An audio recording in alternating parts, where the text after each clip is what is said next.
A aula de hoje, eu acredito que não é muito extensa. A gente vai falar dos grupos de molusca. Então, apesar de serem várias classes, vários grupinhos que a gente vai falar, alguns deles a gente vai passar mais batido, que são pouco conhecidos, pouco estudados. Eu vos slides. Os slides estão realmente com um pouco mais de informação, mas eu vou passar um pouco mais rápido por eles e disponibilizar eles depois para vocês utilizarem, tá bom? Antes disso, vocês têm dúvidas dos estudos dirigidos, dúvida de alguma coisa do componente? Querem aproveitar esse comecinho? Ou toco pau?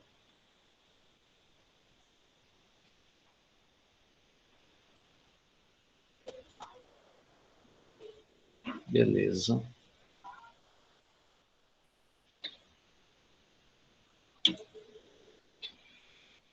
Pessoal, então, molusca, a gente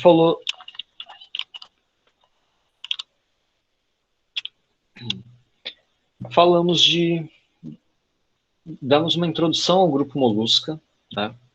Na aula passada, falamos da relação dele com outros Spiralia, falamos um pouquinho da relação filogenética aqui dentro do grupo, sinapomorfias, características morfológicas gerais e características fisiológicas. Então, hoje, a ideia é a seguinte, apresentar para vocês esses grupos principais aqui, tá?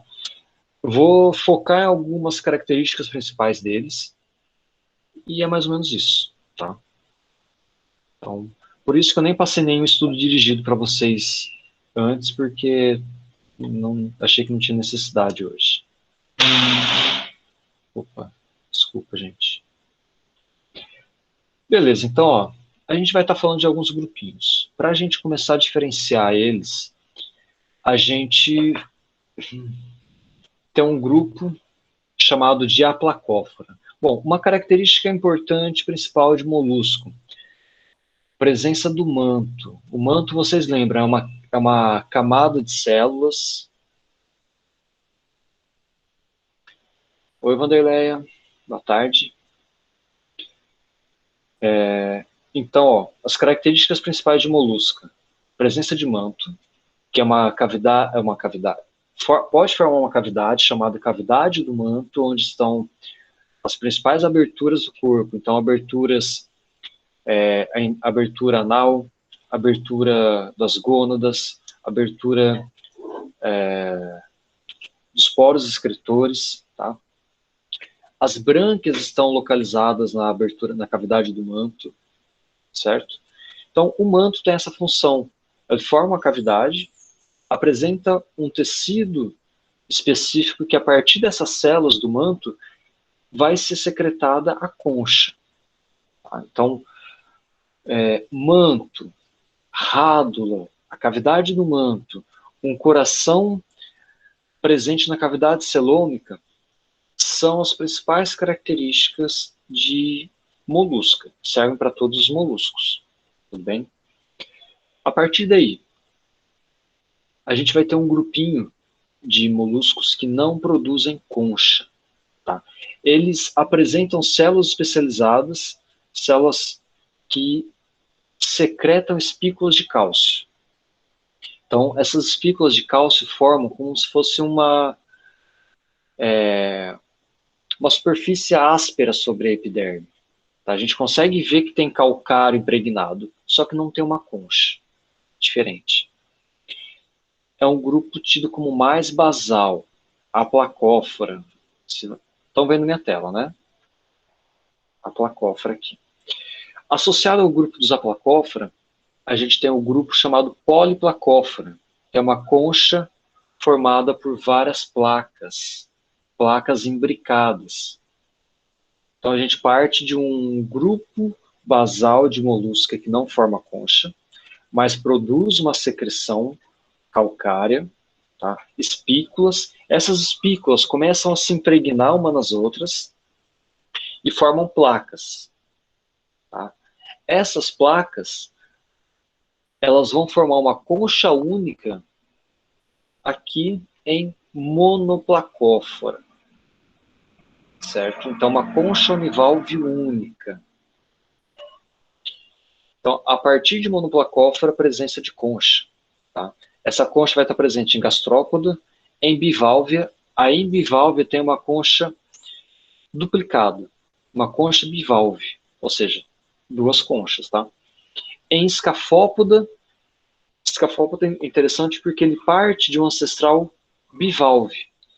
Um ancestral que tem duas conchas, e essas conchas se fundem e formam um cone. Isso daqui. Tá? E o grupo mais derivado de moluscas são cefalópoda. Cefalópoda a gente vai variar de grupos como Nautilus, que apresentam uma concha externa, a lula, que apresenta uma concha reduzida, né? A sépia também, e o polvo, que não apresenta concha.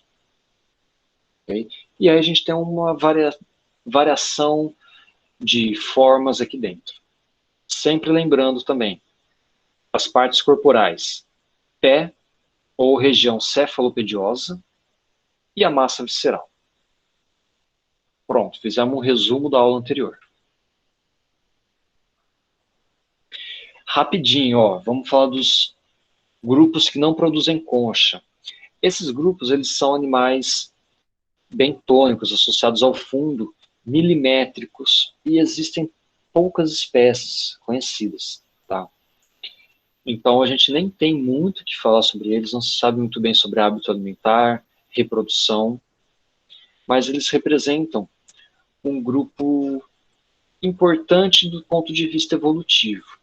São tidos como moluscos mais basais. Tudo bem? Então, ó, vocês conseguem até ver aqui pela foto como se fosse uma penugem, os pelinhos. Tá? Essa penugem são as espículas calcárias produzidas. Ok? Então a gente imagina que essas espículas começam a se fundir em poliplacófora, formando placas ao redor do corpo do molusco. Essas placas, num segundo momento, se fundem, formando uma concha única, e a partir daí que a gente tem o grupo de moluscos com concha. Então, é um processo evolucionário, né? Então, as células epiteliais que produzem as espículas são as mesmas que produzem a concha. Okay? Então, apesar do formato estranho, esses grupinhos aqui apresentam rádula. A gente sabe que eles são moluscos porque apresentam rádula, tem a cavidade do manto, né, brânquias, mas fora isso eles não têm nada assim que lembre um molusco típico. Então, o formato, as cores são bem diferentes. Então, trazendo para vocês conhecerem os aplacófora, divididos em caudofoveata e solenogasters, os dois grupinhos principais. Tudo bem? São de hábito bentônico e alguns vivem enterrados. Poliplacófora. Talvez você já tenha até visto alguns desses poliplacóforas. Eles são chamados de quítons também. Ocorrem sempre em costão rochoso, em área que a maré quebra, né? Que as ondas quebram, na verdade. Então, eles ficam associados a esses costões rochosos, ou mesmo em áreas de tablado, de embarque, né? E eles têm uma capacidade de grudar no substrato. Né? A gente consegue ver aqui ao redor dele o que seria a parte do pé. Então, ele faz uma sucção e se prende de uma forma que bate onda, por mais que a maré tenha a oscilação dela e tenha o movimento das ondas, esse bicho não se desgruda, certo? E aqui a gente consegue ver as placas imbricadas dele. eles se alimentam como? Raspando o substrato. Tem uma rádula, e essa rádula é utilizada para raspar. Então são chamados de pastadores, se alimentam de algas que ficam presas no costão rochoso. Certo? Podem chegar até 40 centímetros. Então tem alguns desses quítons que são até utilizados para alimentação também. Tira-se as conchas e come a região que é o pé. Então, come-se como a gente come um marisco qualquer. São animais com uma origem evolutiva bastante antiga. Tem fósseis de Polyplacófora de mais de 500 milhões de anos. Então, a gente falou das características principais. Opa, tá. Então, o manto espesso, são achatados dorso ventralmente. Essa parte do pé é bastante envolvida, a gente consegue ver aqui fora, e adaptada para se prender às rochas. Olha, a gente consegue ver aqui esse pé bastante desenvolvido. E aí, entre a região do cinturão do manto, essa parte aqui, e o pé que fica na região mais mediana, tem as brânquias. Então, ó, a gente consegue ver essa região das brânquias aqui, ó. Ou seja, onde que está a cavidade do manto? Aqui no Polyplacófora. A cavidade do manto é tudo isso daqui, o que está entre o pé e essa região do cinturão do manto. A gente consegue ver as brânquias, e aqui também se abre, ó, a gente consegue ver nesse esquema, o ânus e os nefridióporos. Então, tem um caminho natural da água, que é entrar pela área da boca, banha as brânquias, passa pelo nefridióporo, o ânus e sai por aqui. Então, a gente consegue ver o caminho da água pelos dois lados. Sempre lembrando que, para evitar a autopoluição, é comum nos moluscos que eles façam o caminho da água sempre vai da região cefálica da boca, brânquias, nefridióporos e ânus, no final. Então, a água que passa pelo ânus e nefridióporos já é uma água que não vai passar mais pelas brânquias.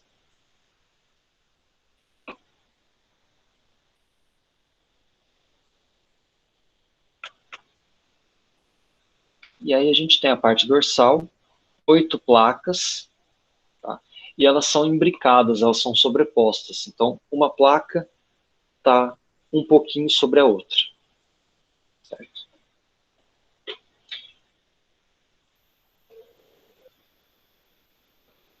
Uma característica da anatomia interna, mas eu não vou entrar em detalhes em anatomia interna porque a gente falou bastante sobre isso na aula passada. Então, a gente já falou do padrão geral de reprodução, trocas gasosas, alimentação e circulação. Não é verdade? Então, se tiverem alguma dúvida, vocês podem me perguntar. E eu vou ressaltar aqueles grupos que fogem do padrão típico de molusco. Tudo bem? Então, só para a gente relembrar uma última vez, o coração na cavidade celômica, né, uma aorta dorsal. Essa aorta carrega o sangue da região posterior para a região anterior, cai numa cavidade chamada hemocele. Esse sangue banha as brânquias, banha os órgãos, tem trocas gasosas e retorna para o coração.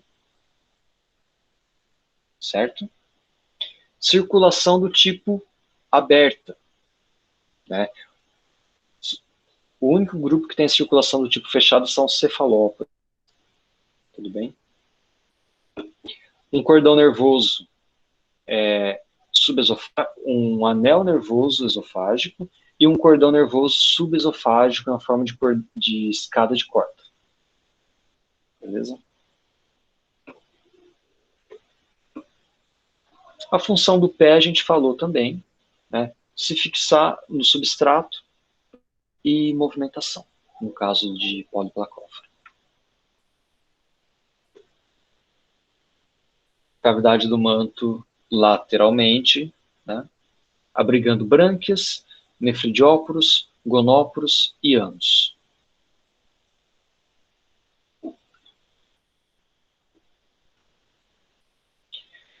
Ok? Então, comentei com vocês, né? A gente vai passar de uma forma geral essas características, que a gente já falou bastante coisa sobre fisiologia na última aula. Então, a gente segue o padrão de molusco aqui em Polyplacóptero. Tudo bem, turma?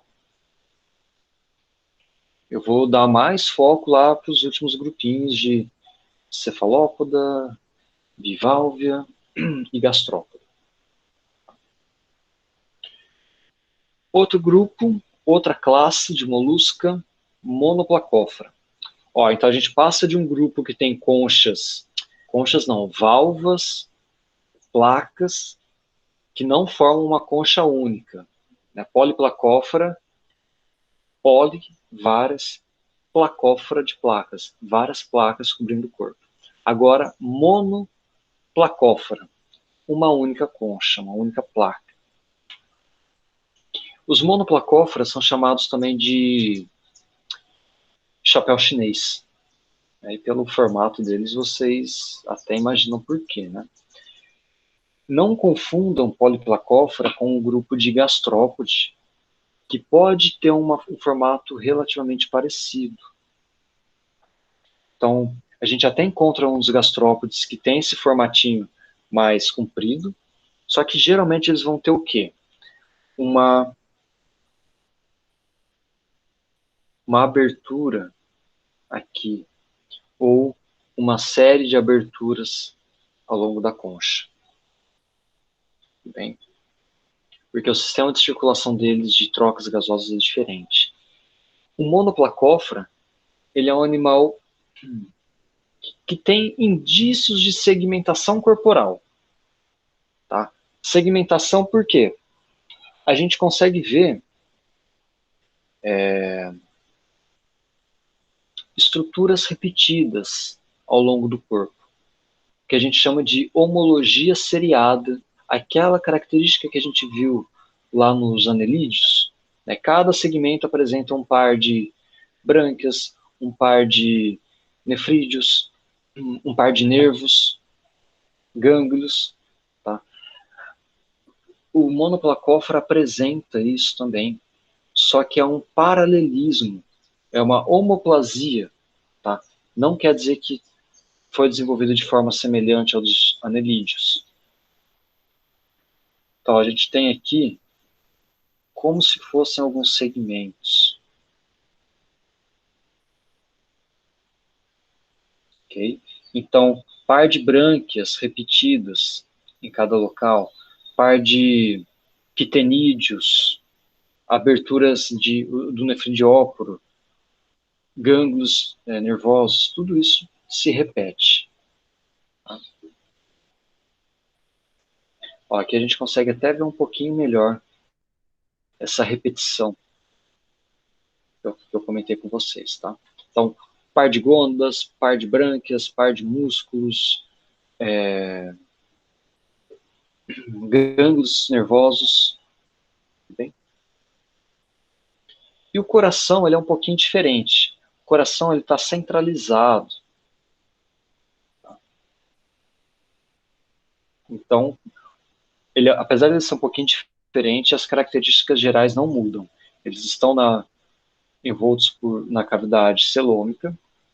O sangue entra aqui na região posterior e é bombeado para a região anterior. Só que não é mais dorsalmente. Ele está numa região mais mediana ou mesmo quase ventral. Tá?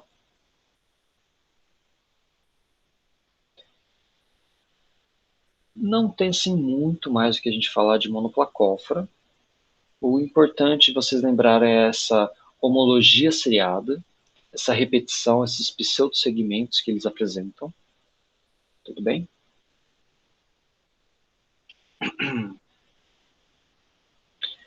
Vão perguntando, tá, turma? Estou passando muito rápido, estão acompanhando? Eu já tinha disponibilizado para vocês, desde semana passada, a aula da USP também. Tá? Então, quem já viu a aula, eu acredito que está bem tranquilo essa parte agora. Tá?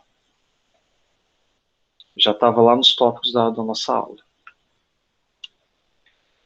Então, agora a gente pode focar um pouco mais a atenção nesses próximos grupos, que são, inclusive, de interesse, porque eles estão mais próximos do nosso cotidiano. São os gastrópodes, bivalves e cefalópodes. Então, vamos começar pelos gastrópoda, classe gastrópoda. Quem que eles representam? Estão entre os grupos de maior diversidade de moluscos. Tá? 60 mil espécies viventes, cerca de 15 mil espécies fósseis, tem muito mais do que isso, mas o que se sabe atualmente, 15 mil.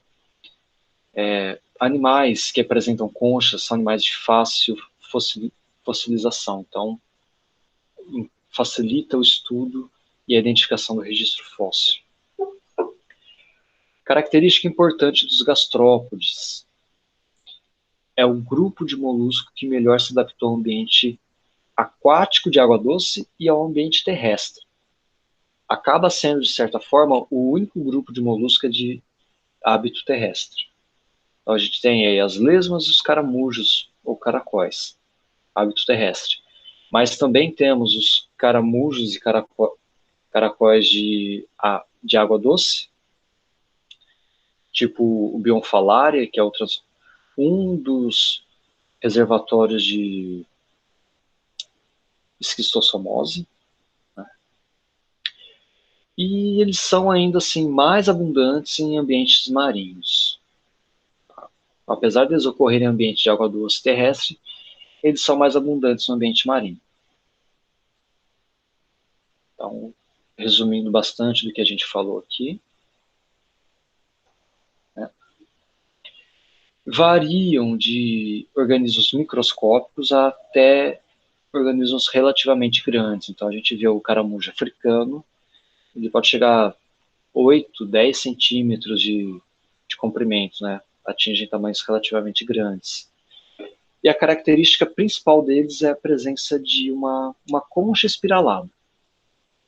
Apesar de muitos deles terem perdido essa concha, né, no caso das lesmas, e lebres marinhas também, a maioria dos gastrópodes apresenta uma concha e, além disso, uma torção no corpo, que a gente vai falar já já.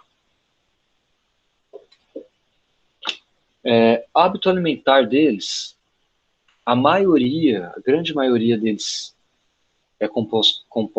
são compostos por grupos herbívoros, né, tanto aquáticos como terrestres. Então, os herbívoros aquáticos se alimentam de algas, principalmente raspando o substrato, mas também alguns deles são carnívoros.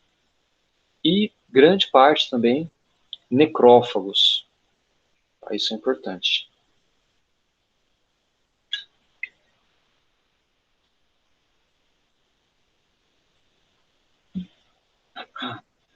Para quem teve a oportunidade já de ver um caramujo terrestre,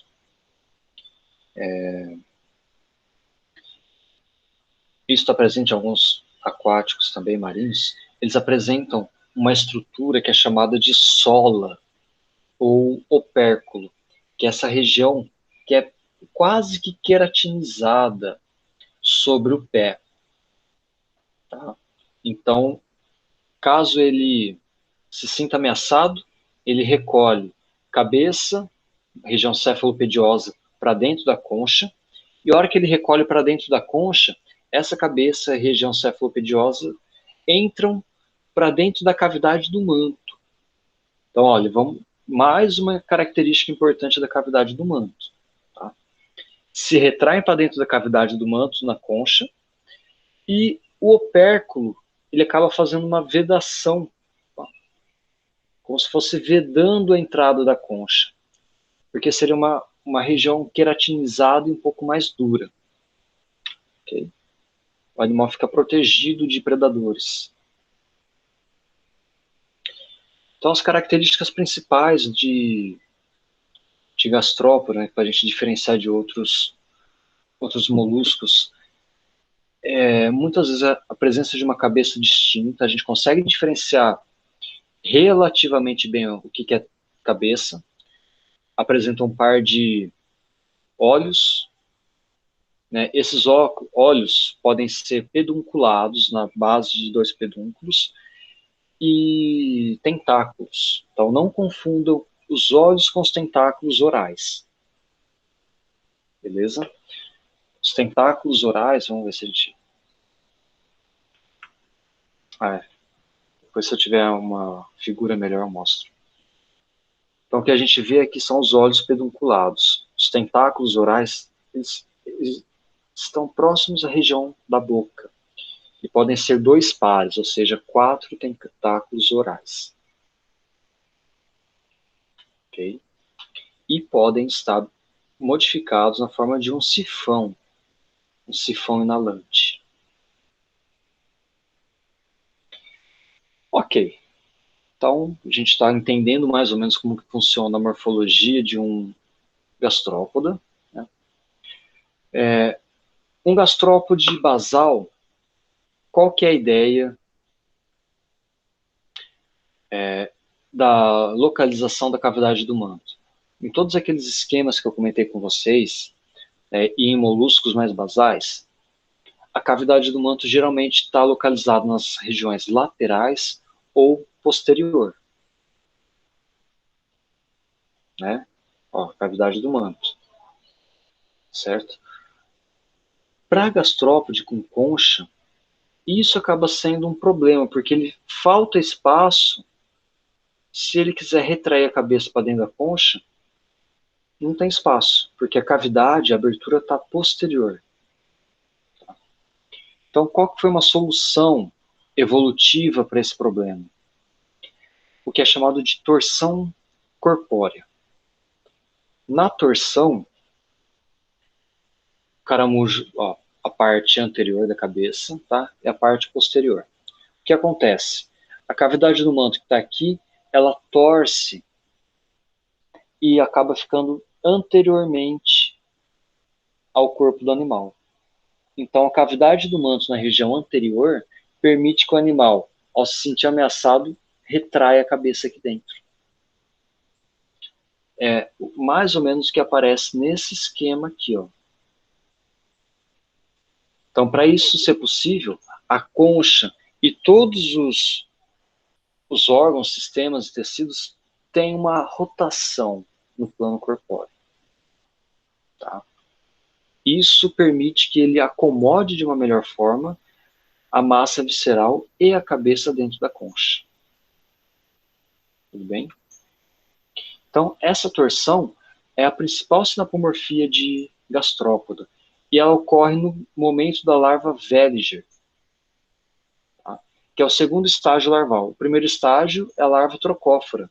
O segundo estágio, Veliger.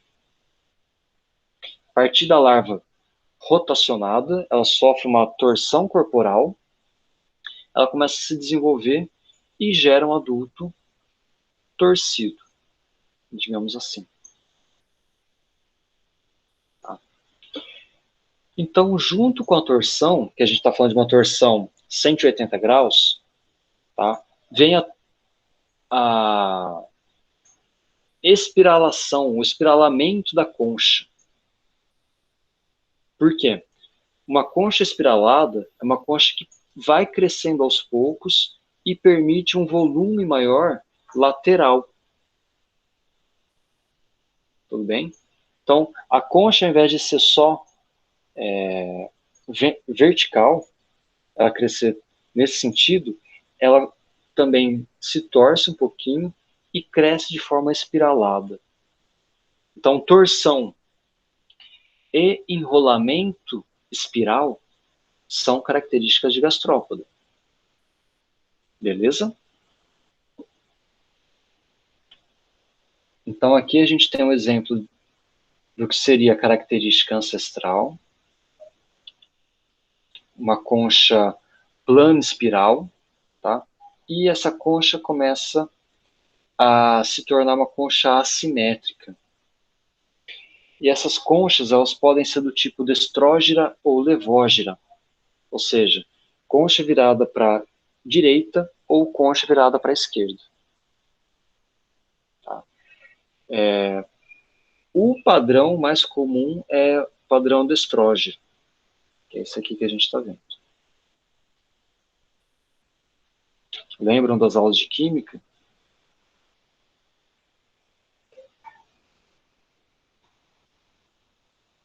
Esses termos são novos para vocês? Levógiro e destrógiro?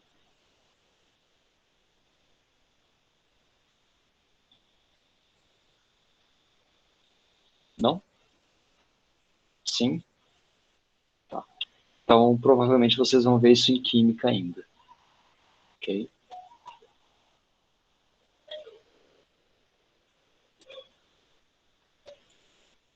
Tá, então, não é só a concha que vira a cavidade do manto. Né? Todos os órgãos e sistemas do animal são torcidos junto com isso. Então, o que acaba sendo torcido também? A abertura do ânus. Ou seja, para onde que vem a abertura do ânus que estava na região posterior?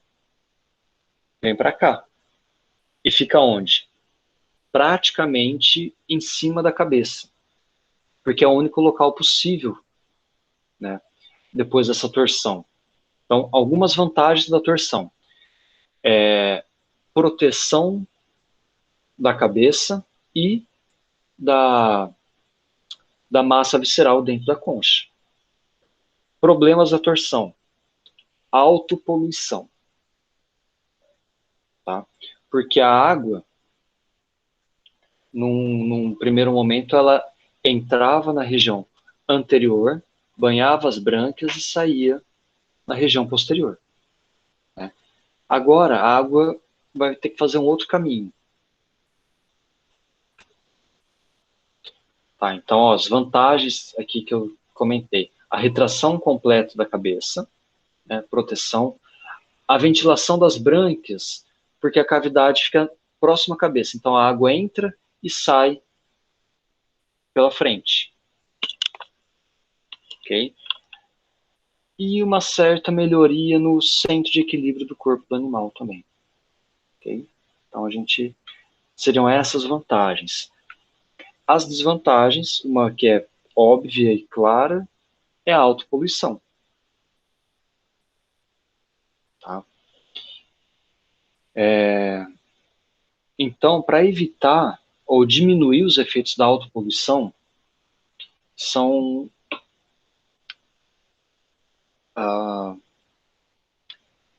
desenvolvidos, né, alguns mecanismos. Por exemplo, a água entrar lateralmente pelas brânquias e sair por cima da cabeça. Ó, então, esse caminho aqui, ó. A água entra pelas duas laterais, banha as brânquias, então vem uma água limpa. Depois que ela passa pelo ânus e depois pela cabeça e boca. Só que aí, a região cefálica e oral recebe as excretas dos nefrídeos e do ânus. Então, tem a poluição da cabeça, nesse caso. Uma outra opção é a água entrar pela região da cabeça, anteriormente, passa pelo ânus e banha as brânquias. Então, a água entra limpa na região da cabeça e boca, é poluída aqui no ânus e nefrídeos e passa poluída pelas brânquias. Então, nos dois casos, não resolve de fato o problema da autopoluição. Ok? Nesse caso, então a gente está falando dos problemas que gera a torção. Tá? A autopoluição é o principal problema. Para contornar essa questão da autopoluição, alguns gastrópodes apresentam a seguinte forma. Os prosobrânquios, né, os arqueogastrópoda, mais especificamente, a água entra pelas laterais da cavidade do manto, tá? Aqui, ó. Banha as brânquias e ao invés de ela sair pela cabeça, que seria a única abertura, essa concha passa a ter aberturas aqui em cima. Ó, então, a água sai por cima da concha. Só que para ela sair por cima da concha tem que ter abertura. Ó, essas aberturas aqui em arqueogastrópoda e aqui também representam os pontos por onde a água pode sair. Tudo bem? Então, arqueogastrópoda. Diminui a autopoluição. Tá? A água entra pela região cefálica, banha as brânquias e sai por cima por alguma abertura que tem na concha. Tá? Outra opção, presente em mesogastrópoda e neogastrópoda, é o ciclo ou fluxo unidirecional da água, onde a água vai entrar por um lado e sair pelo outro. Mas para isso, o animal perde parte das suas brânquias. Na verdade, ele perde parte dos seus órgãos do lado esquerdo do corpo. Na verdade, do lado direito, né? A gente está com a imagem aqui invertida, tá? A água entra pela lateral, banha a brânquia, ao invés de passar pelo ânus e pela cabeça, ela sai pelo outro lado, porque aqui ele perdeu uma das brânquias, ó. Tudo bem?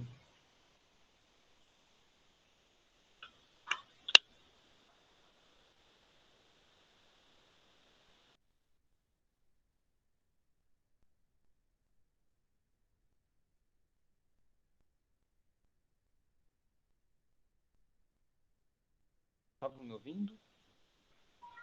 Eu achei que meu fone aqui deu um problema. Mas tá ok, né? Beleza. Alternativas para sanar, para diminuir a autopoluição. Duas principais. Furos na concha, então a água entra pelas laterais e sai por cima, ou perda dos órgãos, principalmente as brânquias, do lado direito do corpo. Então a água entra por um lado e sai pelo outro. Tá?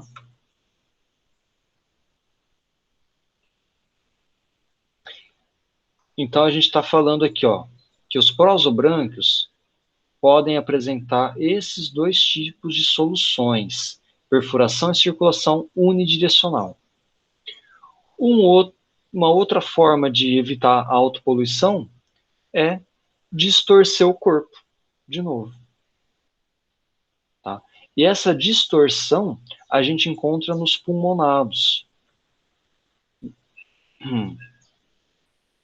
Quer dizer, a gente encontra uma distorção parcial em opistobrânquia, nos opistobrânquios, e uma distorção mais evidente nos pulmonados.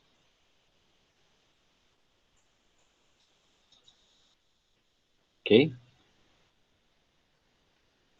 Então, todos eles são arqueogastrópodes. A gente está falando aqui desse... Vamos voltar.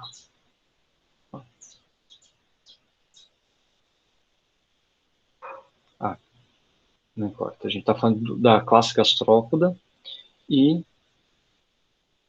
os prosobrânquios, né? Em prosobrânquio, arqueo, meso e neogastrópoda. Isso. Além de prosobrânquio, existem também os opstobrânquios e os pulmonados. Ok? Então, aqui a gente tem os prosobrânquios. Quer dizer, desculpa, gente. Prosobrânquio.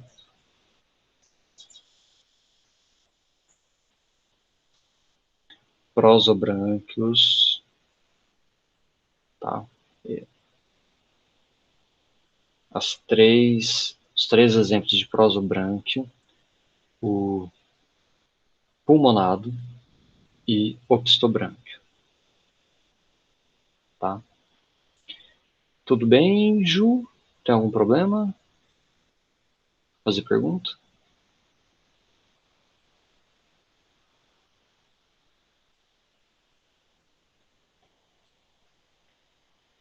Ah, tá. Tudo bem. Estão me acompanhando, né? Então, prosobrânquio, os três, pulmonado e opistobranquio. A gente sempre associa o opistobranquio com a lebre ou lesma do mar, tá? Então, aqui os exemplos que a gente tem dos gastrópodes e as suas soluções para evitar a autopoluição. Tudo bem?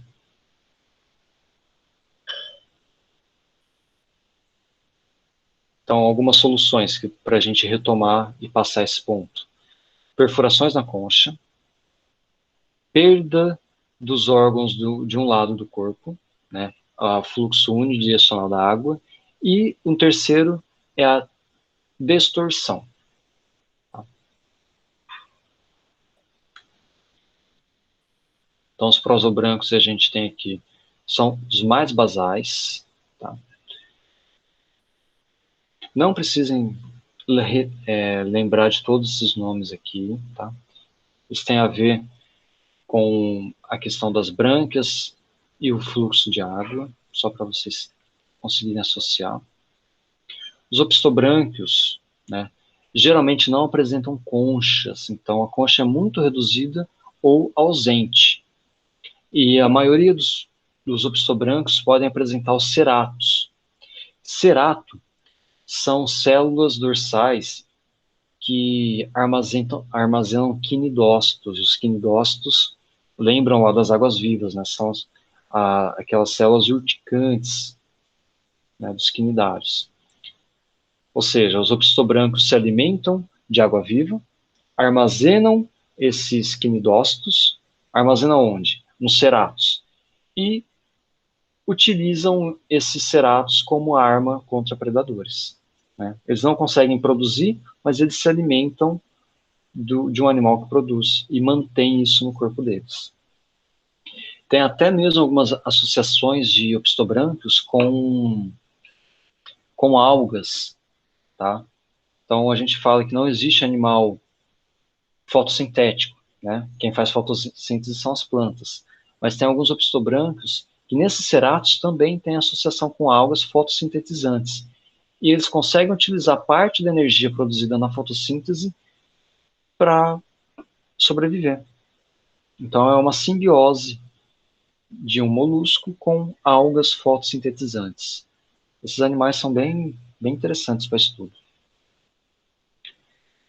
E o último grupinho, os pulmonados. Tá? Os pulmonados são os lesmos e caracóis terrestres. Então, eles lidam com a questão da autopoluição por conta da reversão parcial ou reversão total da torção. Okay? E pelo fato de alguns animais serem terrestres, a cavidade do manto é transformada em pulmão. Então, essa cavidade do manto ela é hipervascularizada, tem muitos capilares fininhos, e dentro da concha funciona como uma estrutura que consegue absorver e fazer as trocas gasosas. Tá? Então, a cavidade do manto dentro da concha, próxima à região cefálica, funciona como o pulmão de gastrópodes terrestres. E a lesma que não tem concha? Ela respira pela epiderme. Tá? Cavidade do manto, as células estão localizadas mais ou menos nessa região aqui. Tá? Então, trocas gasosas pela epiderme.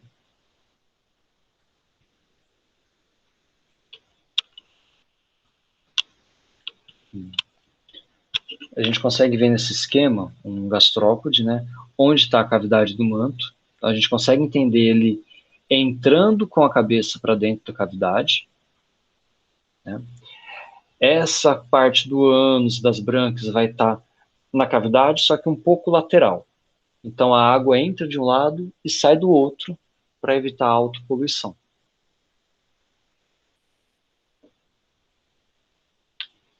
Outra característica importante de gastrópode, de pulmonado, é a maioria deles é hermafrodita, tá? E fazem fecundação cruzada.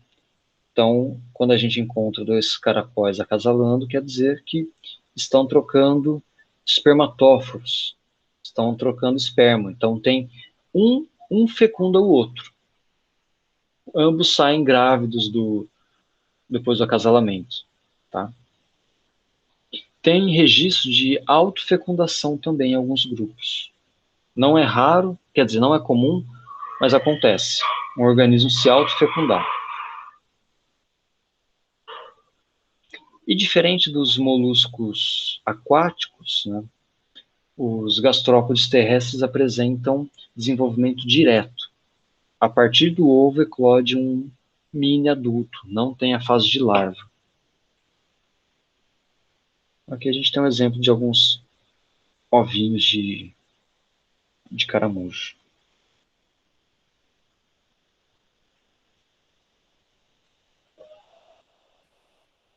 E aí, o que eu tinha comentado, né, de perda de tecidos e órgãos do lado direito do corpo, né, ou de um lado do corpo, na verdade, ó, somente a gônada direita está presente, ele perdeu a gônada esquerda. Eles perderam. Tá?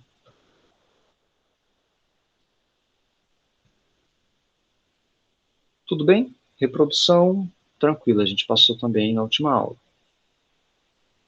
A gente falou do sistema digestório, a presença dos ceratos, são as estruturas que armazenam os quinidocistos.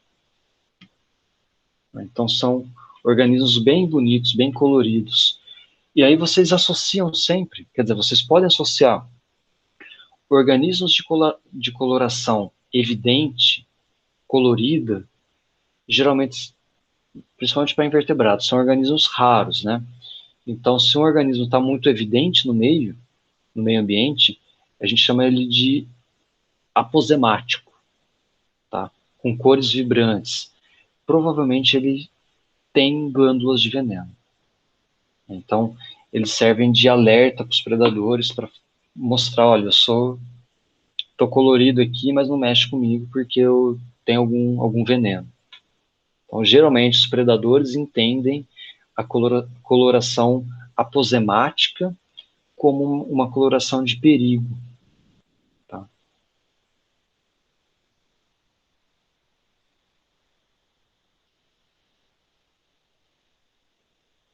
Certo? Então, tem espécies que são predadoras e a rádula é utilizada como um mini arpão. Ao invés de ser uma estrutura raspadora, ela é utilizada como uma estrutura para capturar o alimento. Tá? Associada a uma faringe sugadora ou bombeadora. Então, a faringe everte essa rádula para fora, fisga a sua presa e se alimenta.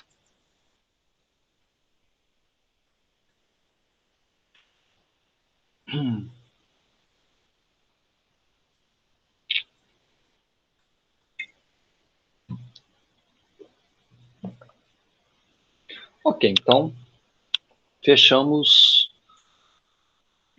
gastrópodes. Né? Cefalópoda, né, outra classe importante para a gente abordar, apesar de serem organismos relativamente grandes, inclusive a lula gigante é o maior invertebrado existente, chegam a tamanhos muito grandes, né? Então, dentro dos gastrópodes, o cefalópoda não representam um grupo muito diverso, né? De 600 a 700 espécies viventes atualmente, distribuídas praticamente em todos os oceanos. Então, cefalópoda só existe organismo marinho. A gente não tem cefalópode de água doce, por exemplo. Tudo bem? E uma característica importante deles é que muitos apresentam a redução da concha até concha ausente e hábito alimentar do tipo predador. Então, praticamente todos os cefalópodes são predadores ativos. Bom, então você sabe a diferença entre esses grupos? Eu acredito, né, que todo mundo sabe o que é um polvo. Então, o polvo tem a concha ausente, tá? A lula apresenta penáculo ou pena, né, fica dentro, interiormente aqui essa região. A sépia e o Nautilus. Tá? O Nautilus é o que apresenta a concha mais desenvolvida dentro do cefalópodo. Tá? Então, a região do pé é modificada, está concentrada na região cefálica, né? E o pé é modificado na forma de funil para locomoção, basicamente. O pé faz a parte do jato de água, né? Tem a capacidade de contrair a água com força e joga a água para trás, o animal vai para frente, ou vice-versa. E junto com essa parte da locomoção associada ao pé, os braços e tentáculos também são derivados dos músculos do pé. Tudo bem?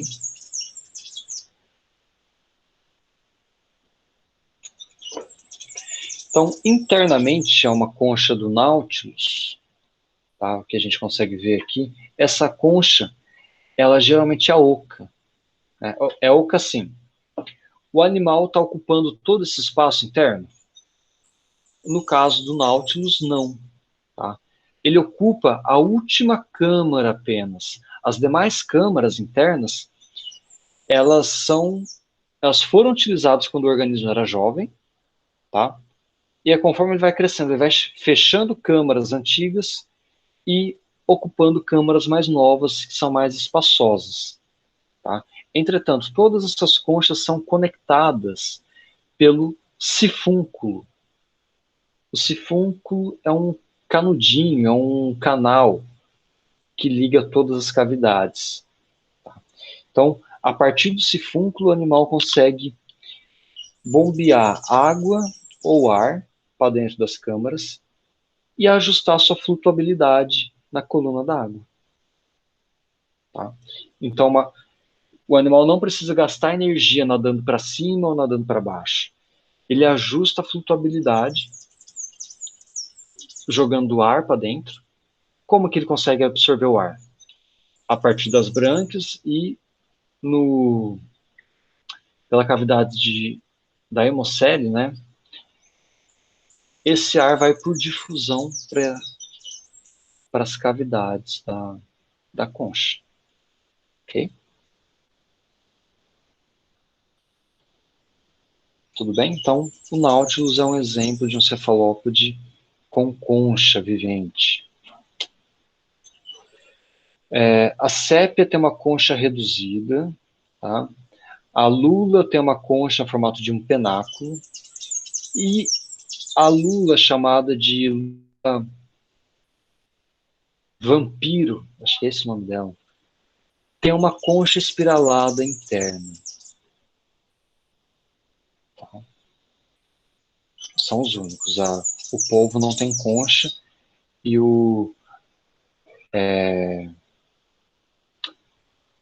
esqueci o nome dele em português, o belemite, né, o termo em inglês, é um animal extinto já.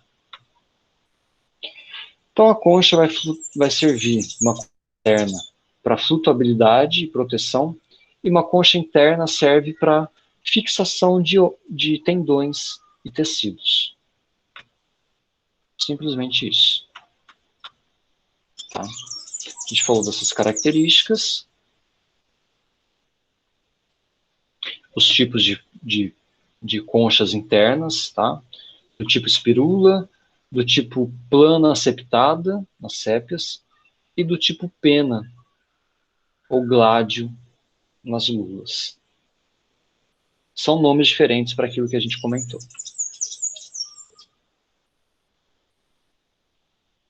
A natação é realizada pelo pé, né? Então, um funil de propulsão, tá?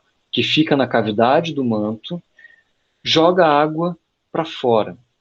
Tá? Essa água, ela ventila as brânquias. Então, quanto mais força, quanto mais rápido essa lula tem que nadar, né? Quanto mais ela pulsar, ela bombear a cavidade do manto, mais água vai passar pelas brânquias. Tá?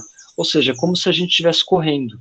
Quando a gente começa a correr, que a gente precisa ganhar velocidade, gastar energia, o nosso pulmão funciona de uma maneira mais rápida também, né? Então, as trocas gasosas são aumentadas.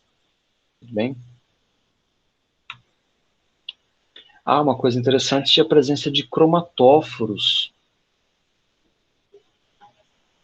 na epiderme. Tá? Esses cromatóforos são células que permitem ao animal mudar a sua coloração. Então, eles apresentam uma coloração críptica. Lulas, sépias e polvos têm essa capacidade. Tá? As sépias, tem algumas sépias que são bem interessantes. Elas são bioluminescentes. Então, a gente vê elas nadando, elas geralmente nadam um movimento de batimento do manto e fica brilhando em volta dela. Tá? São bem bonitinhas. Fazendo parênteses, recomendo que vocês assistam ao documentário Nosso Mundo,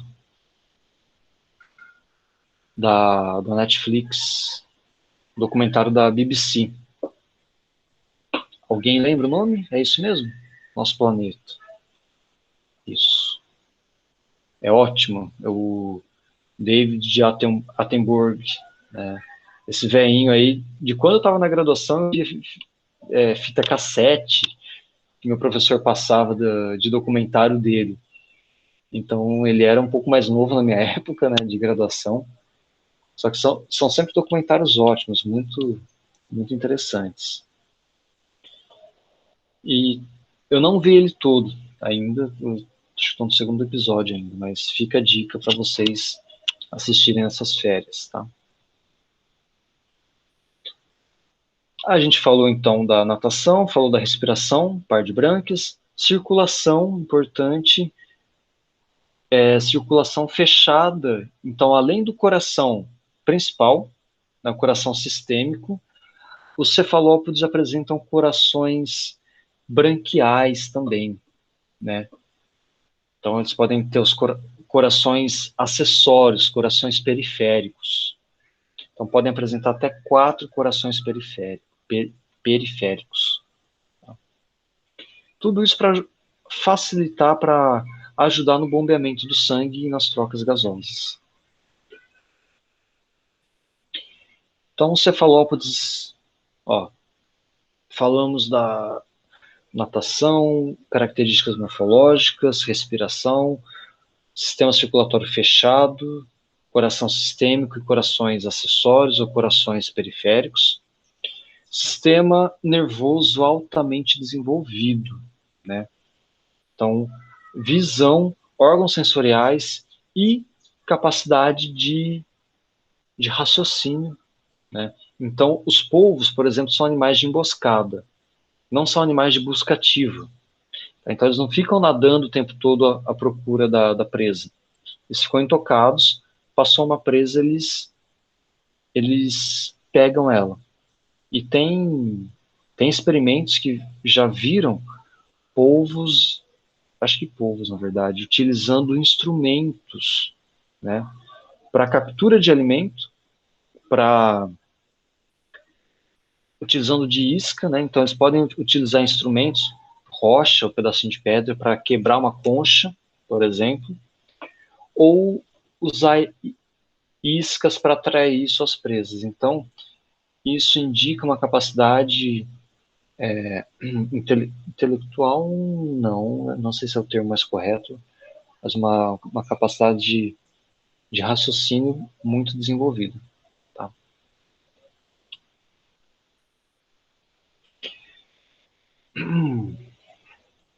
Reprodução desses bichos. São dioicos, então tem o polvo macho, polva fêmea, né? Lula macho, lula fêmea. Reprodução nos polvos e nas lulas é feita a partir da transferência de espermodáctilo. Tá? O espermatóforo. Então, o espermatóforo, ele é conduzido até a cavidade genital da fêmea. Tá? O macho, na época reprodutiva, um dos tentáculos dele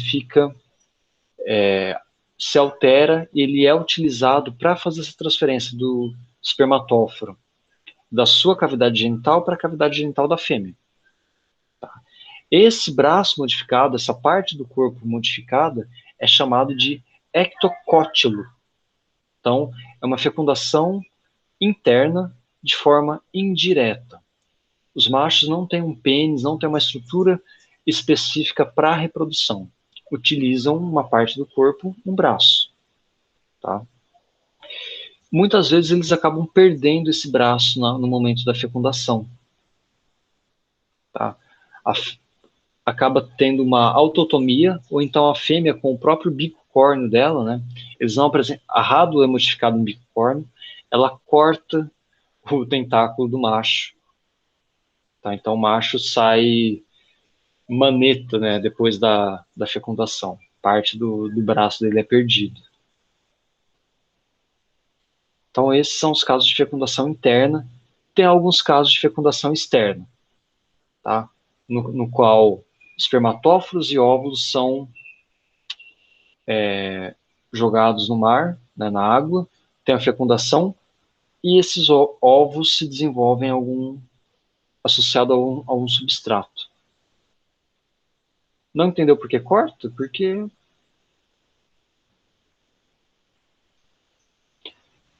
eu vou estudar mais sobre isso. Não sei se por algum motivo o macho não consegue soltar parte do braço, então não seria o braço todo, né, que ele perde, seria parte do ectocótilo, que é a parte finalzinha. Tá? Vou ver o porquê, qual o motivo específico.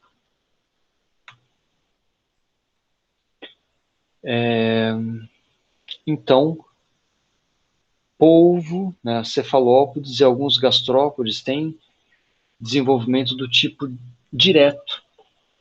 Então, aqui a gente vê o ovo de polvo, esses ovos eclodindo e liberando mini polvinhos, ou mini lulas também. Tá? Então, desenvolvimento direto, não apresenta larva do tipo trocófora ou Veliger. Né? Trocófora e Veliger estão presentes nos outros grupos. Ok, gente, cefalópodes, bastante informação, né?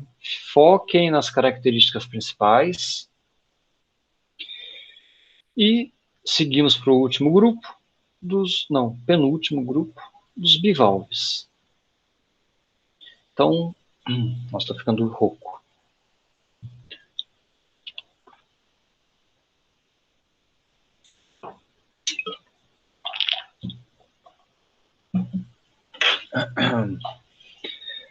Bivalves são os nossos moluscos comestíveis, né? Além do polvo da lula também, que a gente conhece bastante. Um risotinho de polvo, né? Uma muquequinha, nada mal. E os bivalves, que são parte também da nossa dieta, né? Além disso, a partir da ostra que a gente conhece as pérolas, né? São produzidas as pérolas de importância econômica. E grande parte dos bivalves pode ocasionar danos econômicos, perfurando casco de navio, perfurando e incrustando cascos, né? plataformas aquáticas e tudo mais. Isso realmente podem ser problema econômico, tanto em ambiente marinho como em ambiente de água doce, né? Hidrelétricas, por exemplo, têm problema de incrustamento de craca. Tá?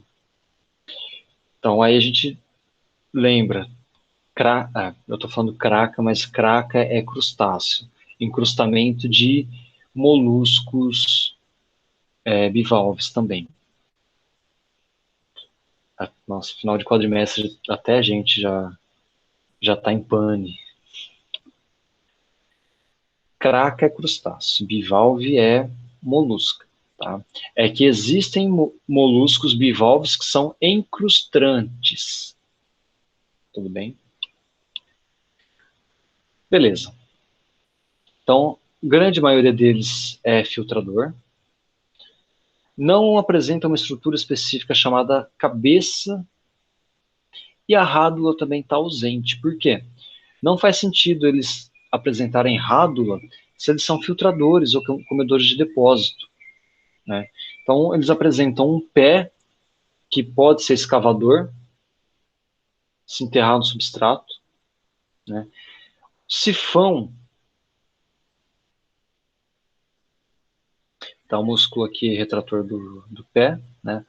Palpos labiais. Esses palpos labiais, em algumas vezes, apresentam um sifão também. Esse palpo pode tanto pegar substrato e trazer para dentro da concha, né? Aí esse substrato vai ser filtrado e o alimento conduzido até a boca.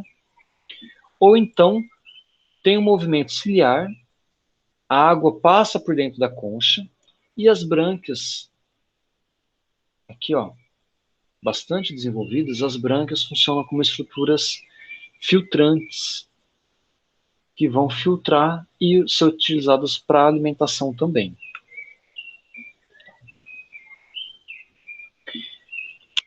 Então, duas conchas, né, conchas laterais, elas são mantidas unidas por músculos. Então, músculo adutor da concha e músculo constrictor da concha. Tem um músculo que mantém a concha aberta e um músculo que mantém a concha fechada. Tá? São dois pares de músculos diferentes. Então, a gente tem a válvula direita e válvula esquerda. É bem anatomia de lambreta. Quando vocês forem no galo pedir uma porção de lambreta, agora vocês já podem explicar para a família que, olha, a gente está comendo a parte da brânquia. Agora a gente vai colocar uma pimentinha na parte do pé. Né? Tá muito suja porque não foi limpado a parte das brânquias. As brânquias que retém a, a parte do substrato, né? Então, anatomia de lambreta quando a gente for no galo deck, né? Quem sabe aí depois da quarentena a gente marca uma confraternização lá para estudar a anatomia de lambreta. E em Zoologia 2, anatomia de caranguejo e siri, tá? Aula prática aí no galo. Então, nas valvas, então, o que a gente chama de concha em bivalve é o conjunto de valvas. Tá? A gente pode falar concha do lado direito e concha esquerda, ou valva de direita e valva esquerda. Essas valvas, elas possuem a parte do umbo. O umbo é como se fosse aquela dobrinha da concha, né? Junto com o umbo, um pouquinho do lado, tem a charneira. A charneira, se vocês já perceberam, uma das conchas tem como se fosse um dente e a outra concha tem dois. Então elas ficam dessa forma, né? Que permite a concha abrir e fechar. Então é essa parte do umbo, ligamento. E a charneira representa a parte da concha que fica sempre unida, tá? E a parte posterior é a parte que o animal abre parcialmente, circula a água e ele se alimenta troca as gasosas e libera as excretas. Beleza, então a gente está comendo lambreta, né? Comendo ostra. A hora que a gente tira, né, passa a faca para alimentar, a gente está soltando o quê? Dois músculos principais, o músculo anterior e o músculo posterior. Opa, falei errado. Músculo anterior e o músculo posterior, tá? São os músculos adutores da concha. Geralmente é onde a gente tem que dar uma raspadinha, porque esses músculos ficam bem presos, né? É o que mantém a concha fechada. De um músculo ao outro, a gente vai ver na concha o que a gente chama de linha palial, tá? Essa linha palial é onde está a parte do pé e do manto. Então, essa parte da concha aqui para fora é onde o pé é movimentado, tá? Ele pode se movimentar de um lado para o outro. Entretanto, ele fica preso aqui no que a gente vê de linha palial. Tá bom?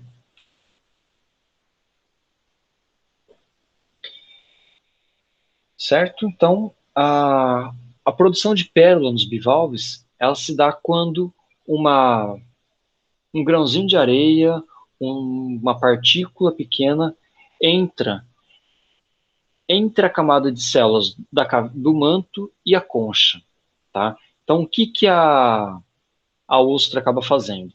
Ela vai colocando camadas de nácar, né? Uma substância nacarada em torno desse grão de areia, ou desse parasita, ou desse corpo estranho que está lá incomodando ele, tá?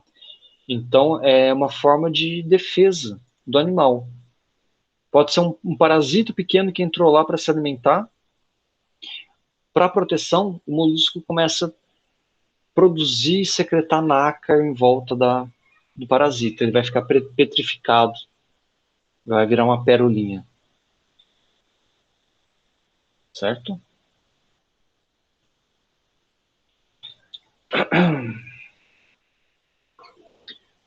Beleza. A gente vai falar de algumas variações aqui dentro de bivalve, tá? Alguns deles apresentam um pé bastante desenvolvido e junto com esse pé, um sifão inalante e um sifão exalante, tá? O sifão inalante, a água entra, banha as brânquias, tá? Nesse caso, que apresenta sifão inalante e exalante, as brânquias não têm função de alimentação, só trocas gasosas. Além das brânquias, o manto também pode ter função de trocas gasosas, tá, gente? Então, cada estrutura da brânquia é chamada de quitenídeo. Então, quitenídeo são os alongamentos das brânquias que são realizados pelas trocas gasosas. E essas partes dos quitenídeos, conforme se desenvolvem, formam essas estruturas do tipo W. Então, isso daqui é uma brânquia, um quitenídeo de uma brânquia, melhor falando. Tá?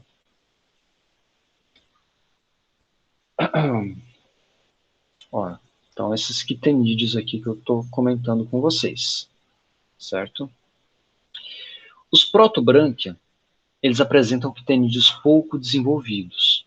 Então, os quitenídeos servem apenas para troca gasosa, certo? Lamelibrânquia tem quitenídeos bastante desenvolvidos, ó, a gente consegue ver o tamanho deles maior. Lamelibrânquia, as brânquias funcionam para troca gasosa, mas principalmente para captura de alimento, certo? E o septibrânquia, esses quitenídeos são perfurados, né? Septibrânquia, eles são predadores. As brânquias não funcionam para alimentação também. Então, protobrânquios são os mais ancestrais, brânquias bipectinadas. Então, o pé vai fazer a escavação do substrato e trazer o substrato para dentro da concha e da boca. Tá bom? O pé e o sifão inalante e exalante. Então, brânquias pouco desenvolvidas, não usadas para alimentação. Protobrânquia. Come em depósito. Depósito significa que o animal está enterrado na areia, o pé vai para dentro da areia, pega areia com matéria orgânica e traz para a boca. Certo? Mais ou menos a forma aqui de captura do alimento. Eu falei pé, mas os palpos labiais e os tentáculos do palpo são derivados do pé. Tá? São as partes do corpo do animal que vão para fora para capturar o alimento. Lamellibranquie, brânquias desenvolvidas, filtradores. Então, comedores de suspensão são também chamados de filtradores. Palpo está ausente. O palpo não precisa ser utilizado para capturar alimento. Okay? Brânquia funciona como órgão filtrador. Troca de alimento, troca gasosa e alimentação. Septibrânquios. As brânquias, a cavidade das brânquias forma uma câmara. Tá? Essa câmara, ela funciona para fazer um vácuo dentro da concha. Parece estranho, né? Mas é como se o animal sugasse parte do ambiente que está em volta. Então, esses animais, eles são predadores, né? E a brânquia não funciona para troca gasosa. As trocas gasosas são realizadas pela superfície do manto. Então, ó, o sifão inalante é colocado para fora do corpo, tem uma pressão negativa, né? A água vem para cá, ok? Traz a presa junto e a água sai pelo sifão inalante e a presa fica presa. A presa vai ficar presa, né? Eu usar outra palavra, vai ser capturado aqui pelas câmaras branquiais.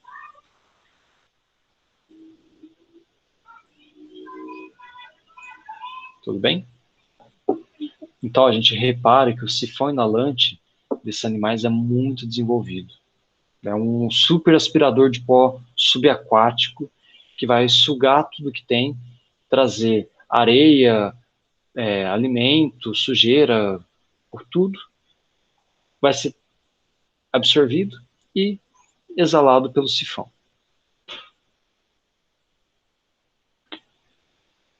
Tá acabando, tá, gente?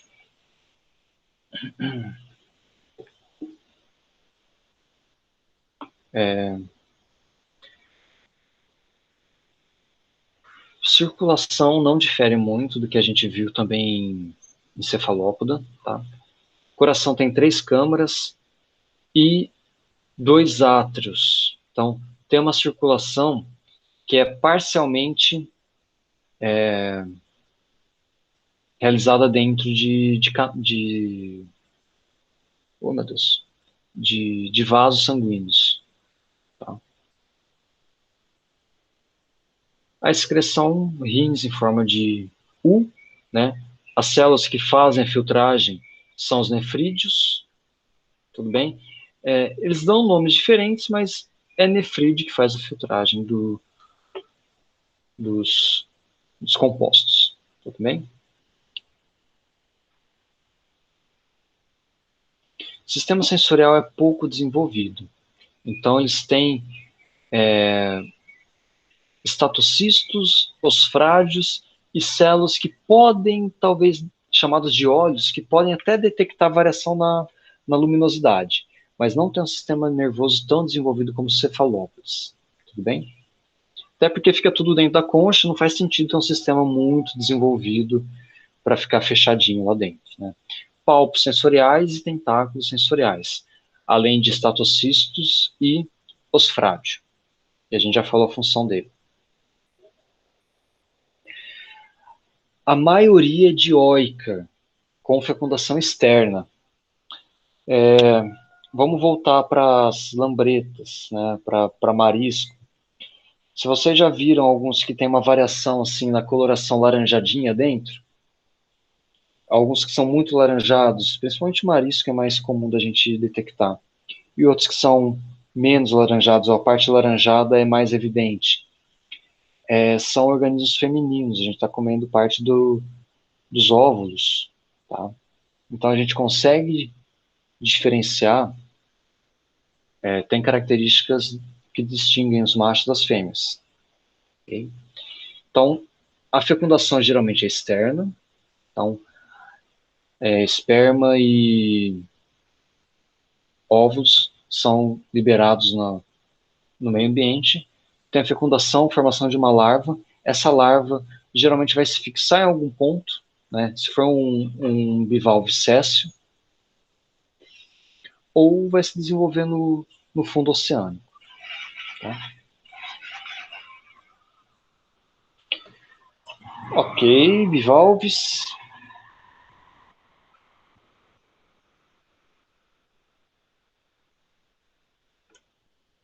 Tudo bem, né? Então, a última classe que a gente vai falar não representam muitas espécies, não tem uma diversidade muito grande, que são os escafópoda. Tá? Eles são chamados de dente de leão também. Dente de leão? Acho que é isso.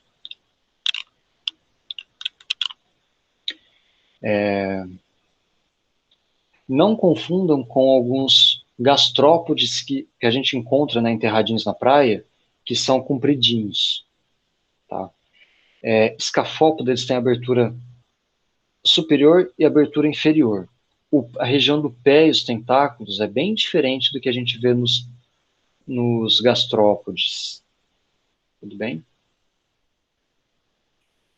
A gente até encontra, só que eles não são tão comuns.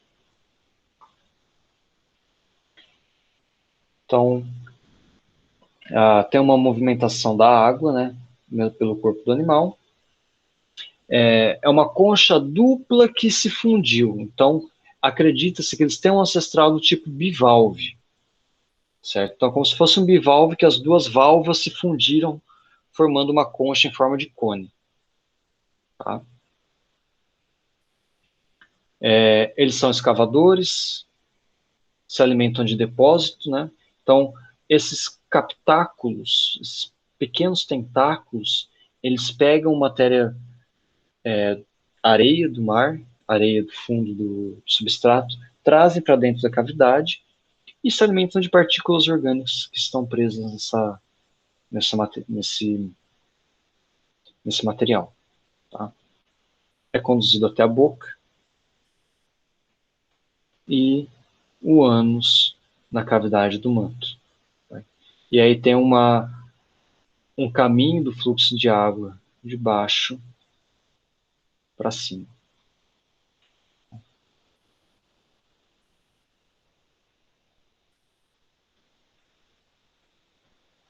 São dioicos, olhos, tentáculos e ostrádio ausentes. Certo? Não tem muito que a gente falar sobre os escafópoda. São poucas espécies, biologia não é tão conhecida assim, tá? Então, na dúvida, a gente segue aquele padrão geral de molusca que eu comentei com vocês, tá? Para entender os escafópodos.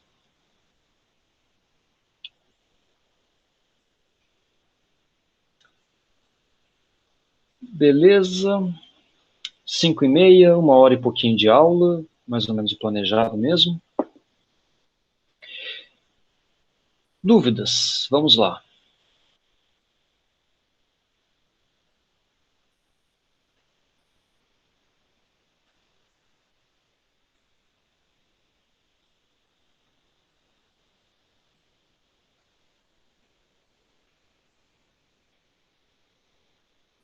Tudo ok?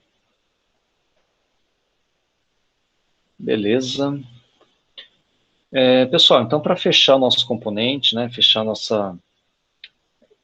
nosso ano, principalmente, né, o componente a gente fecha ano que vem. Nas férias, a partir de janeiro, tá, Carol? Semana que vem eu vou pegar uns diazinhos de férias oficiais, então terça, quarta que vem, até o começo do ano, eu vou estar de férias. Então, se tiver alguma coisa urgente, podem me escrever até 31 de fevereiro, 31 de dezembro. Mas aí, a partir do dia 4, 5 de janeiro, eu já estou nativa de novo. Então, a partir daí, eu garanto que eu já estou respondendo e-mail, WhatsApp, se precisar de alguma urgência, tá bom? E dúvidas também do componente, principalmente, tá?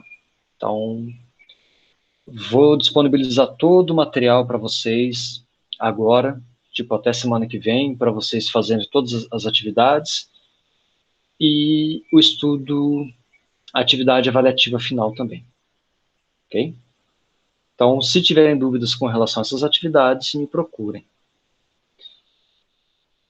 E é isso, fechamos o conteúdo de uma forma satisfatória, né? Tudo bem? E aí a gente deixa as duas últimas aulas, última semana de janeiro e primeira semana de fevereiro, para eventuais dúvidas, tá? Então, aula prática, acho que não, Leila. Eu posso ver com o Carlos, mas os trâmites da UFSB para a gente conseguir utilizar os laboratórios e os espaços está bem complicado. A gente, sinceramente, eu não sei o quanto que vale a gente marcar uma aula com vocês para pegarem ônibus, correr o risco de ir até o UFSB, né? Exposição, mesmo que as turmas sejam pequenas. Mas se vocês acharem importante, assim, que quiserem muito, a gente pode pensar na possibilidade de aula prática. Depois que voltar ao presencial, com certeza, mesmo que seja fora do componente, se a gente já tem fechado o componente, a gente pode marcar uma aula ou duas, assim, 2 tardes no laboratório, a gente consegue ver todo esse material, tá bom? Esponja, quinidários, anelídeos, moluscos, eu me comprometo a vocês, quando voltar presencial, a gente passar 1 ou 2 aulas práticas de tudo isso, beleza? Mesmo que não conte nota, né, a gente já vai ter fechado o componente, mas para vocês conhecerem os bichos na prática, beleza? Pessoal, então fechamos. Ô, professor, Estão liberados do CC, não das atividades. Tá? Tem umas atividadezinhas aí, mas nada que vai sufocar muito vocês.